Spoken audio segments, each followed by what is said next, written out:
Beli emas jangan tengok harga. Jadi inilah sebabnya kenapa saya simpan emas walaupun harga emas tengah tinggi. Ramai orang yang takut nak simpan emas pada harga yang tinggi sebab mereka anggap emas ini macam saham. Beli harga rendah, jual harga tinggi. Sebenarnya ada 10 cara untuk kita kaya dengan simpanan emas ni selain daripada kita beli harga rendah dan jual harga tinggi. Dan sebagai penyimpan emas yang berilmu, fokus kita adalah kepada pertambahan gram emas. Bila harga rendah kita beli, harga tinggi juga kita beli. Sebab bila gram emas kita makin bertambah, bermaksud kekayaan kita juga turut bertambah.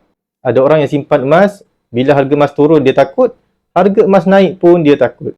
Akhirnya duit dia habis dan emas dia tak bertambah-tambah pun. Anda tak perlu takut pun sebab bila harga emas turun, kita dapat beli aset yang mahal pada harga yang lebih murah.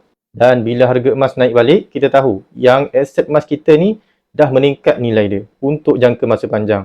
Jadi, sebagai penyimpan emas yang berilmu, fokus sahaja kepada pertambahan gram emas. Konsisten sahaja menabung emas setiap bulan. Bagi nak mulakan simpanan emas, boleh tekan link di bio untuk saya bantu sebaiknya.